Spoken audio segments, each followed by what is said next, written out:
ini dia. Yeay, harus semangat ya. Ini anak-anak akan mendengarkan devosi bersama Ibu Whitney. Ini akan menceritakan apa yang sudah kalian pelajari selama devosi 1 minggu ini. Siap? Harus siap ya. Nah, sebelum kita mulai, mari kita satu dalam doa. Lipat tangan, tutup mata, mari kita berdoa. Whitney akan pimpin dalam doa. Terima kasih banyak Tuhan untuk penyertaan-Mu kepada kami di pagi hari ini, di siang hari ini. Kami akan melaksanakan ibadah kami. Tuhan yang bantu kami agar apa yang akan disampaikan ini dapat kami pahami, dan melalui cerita kitab ini kami akan semakin mengenal Engkau dalam kehidupan kami. Beri doa kami, dalam nama-Mu kami berdoa. Amin. Nah, Whitney akan mulai ya ceritanya ya. Anak, tetap saksikan video ini. Oke. Yesus menampakkan diri di jalan menuju ke Emmaus. Pada hari setelah kematian Yesus, ada 2 orang dari murid Yesus pergi ke sebuah kampung bernama Emmaus yang terletak cukup jauh dari Yerusalem, kira-kira 7 mil jauhnya. Anak-anak bisa lihat di peta ini, Yerusalem dan Emmaus. Pada saat dalam perjalanan, mereka berbincang-bincang, mereka ngobrol-ngobrol tentang apa yang sementara terjadi di Yerusalem. Apa yang sementara di Yerusalem, ayo? Iya, mereka lagi berbicara tentang kematian Yesus.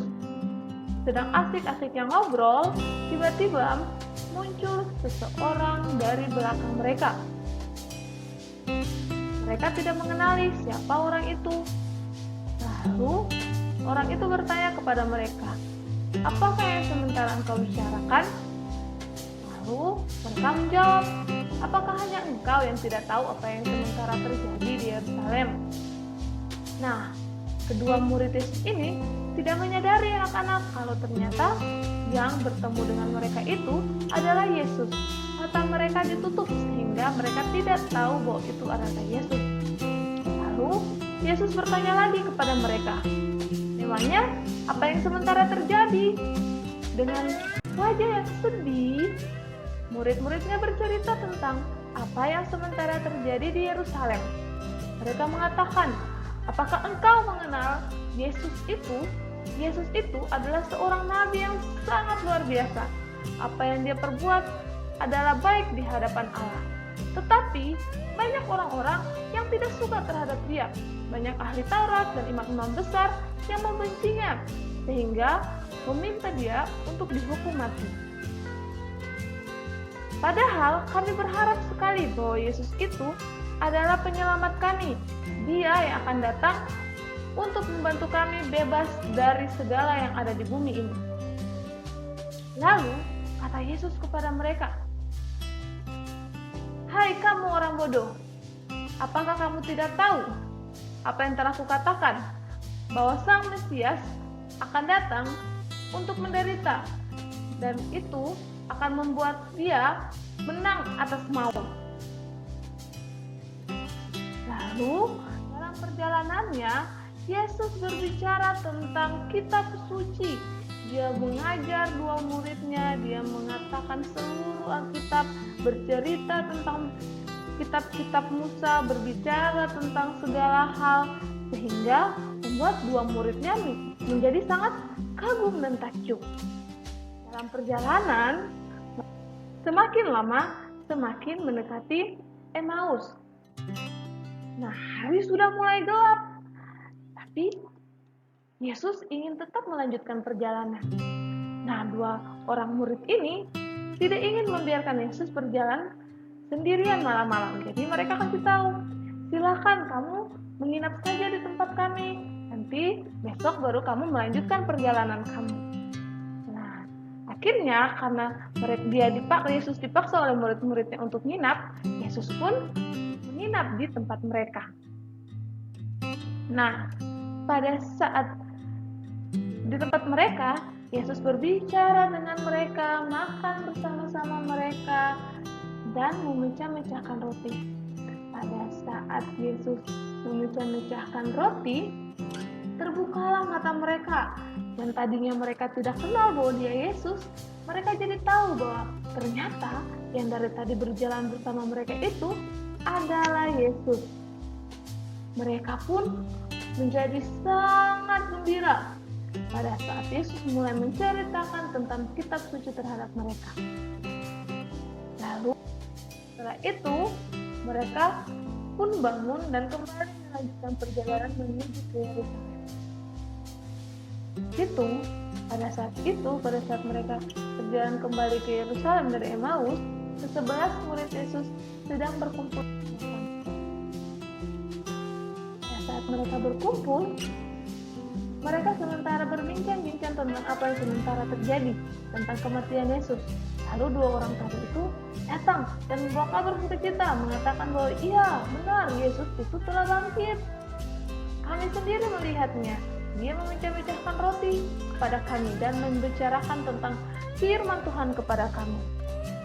Pada saat mereka berkumpul di suatu tempat itu di Yerusalem, muncullah Yesus di tengah-tengah mereka. Mereka kaget dan heran. Mereka pikir itu adalah hantu. Mereka tidak percaya. Lalu Yesus mulai menunjukkan bekas luka yang ada di tangannya. Lihat, perhatikan tangan Yesus. Ada bolongan, ada bekas paku. Tapi murid-murid masih kagum dan tidak percaya. Mereka masih terheran-heran. Betul nggak ya itu Yesus? Lalu Yesus pun mengambil sepotong roti dan memakannya. Kata Yesus, "Aku bangkit, aku memiliki tubuh. Tidak ada hantu yang memiliki darah dan daging. Tidak ada hantu yang bisa makan." Lalu Yesus mulai makan dan menunjukkan kepada murid-muridnya bahwa dia benar-benar sudah bangkit. Lalu Yesus berkata kepada mereka, "Ingatlah perkataanku yang telah aku katakan kepada kalian semua, bahwa aku harus menderita untuk menggenapi semua kitab-kitab yang sudah kutulis. Aku harus menderita agar kalian semua tidak mati. Aku harus menderita agar aku menang dari kematian. Dan setelah aku menderita, aku akan mati dan bangkit. Dan disitulah nama Allah akan dimuliakan. Dan kamu semua malam ini, saat ini, menjadi saksi dari semua ini. Aku telah mengirim kepadamu apa yang dijanjikan Bapakku.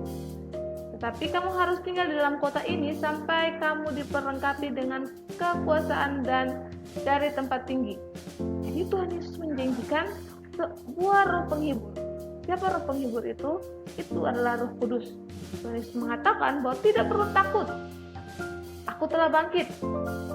Lalu Yesus mengajak murid-muridnya pergi ke satu tempat namanya Betania. Sana mulai memberkati mereka. Dia berdoa dan memberkati murid-muridnya.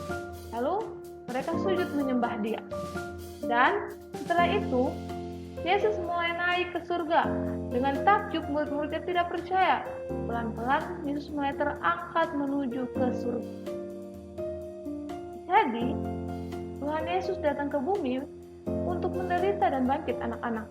Tuhan Yesus datang sebagai seorang raja, tapi bukan sebagai seorang raja kayak di film-film. Tapi Yesus datang sebagai raja yang mau melayani. Raja yang mau melayani semua umat-umatnya. Dia menderita untuk menebus dosa-dosa kita. Dan dia juga yang bangkit dan menang dari maut. Jadi, kebangkitan Yesus membuktikan bahwa kita tidak perlu takut. Kita tidak perlu khawatir. Karena Yesus selalu menyertai kita. Yesus selalu ada bagi kita. Sehingga apapun yang kita lakukan, itu semua harus berdasarkan apa yang Yesus perintahkan. Karena Yesus juga sudah memberikan roh penghibur atas diri kita. Nah, setelah Yesus terangkat, datanglah 2 orang malaikat yang memberkati mereka juga. Setelah itu mereka pulang dengan sukacita. Mereka sangat bergembira melihat apa yang terjadi. Mereka kembali dan mulai masuk ke dalam bait Allah dan mulai memuji Tuhan. Nah, ini ya waktu mereka sementara memuji Tuhan di bait Allah. Mereka sangat-sangat gembira. Nah, sekali lagi anak-anak, Yesus bangkit untuk membuktikan kepada kita bahwa Dia benar-benar Allah yang hidup. Membuktikan bahwa Dia adalah Raja yang datang untuk menang dari kematian. Dan kita diberikan satu pegangan, yaitu Roh Kudus, sehingga kita tidak harus takut. Karena Roh Kudus yang akan selalu bersama-sama dengan kita, bahwa Allah selalu menyertai kita dalam setiap kehidupan kita. Nah, demikian firman Tuhan kita di hari ini. Firman Tuhan ini, PPT ini, video ini, Ibu itu tidak bikin sendirian. Ibu ini mengambilnya dari Free Bible Illustration. Anak-anak boleh kok mencari ini, ada di Google. Websitenya ada di bawah. Oke, demikian video kita. Di sini akan tutup dalam doa. Sekarang lipat tangannya, tutup matanya. Kita akan berdoa tutup. Mari kita satu dalam doa. Bapa dalam surga, kami sudah mendengarkan cerita firman-Mu tentang bagaimana Engkau bangkit, membuktikan pada dunia bahwa Engkau benar-benar adalah Allah yang luar biasa. Untuk kami Tuhan, agar kami juga tidak mengalami keraguan seperti para murid, tapi kami tetap percaya bahwa Engkau adalah Tuhan kami yang hidup, Tuhan kami yang mati, Tuhan kami yang bangkit dan menang daripada kematian dan dosa. Ini doa kami Bapa, dalam nama-Mu kami berdoa dan mengucap syukur. Amin. Oke deh. Sampai ketemu lagi di video-video berikutnya. Dah.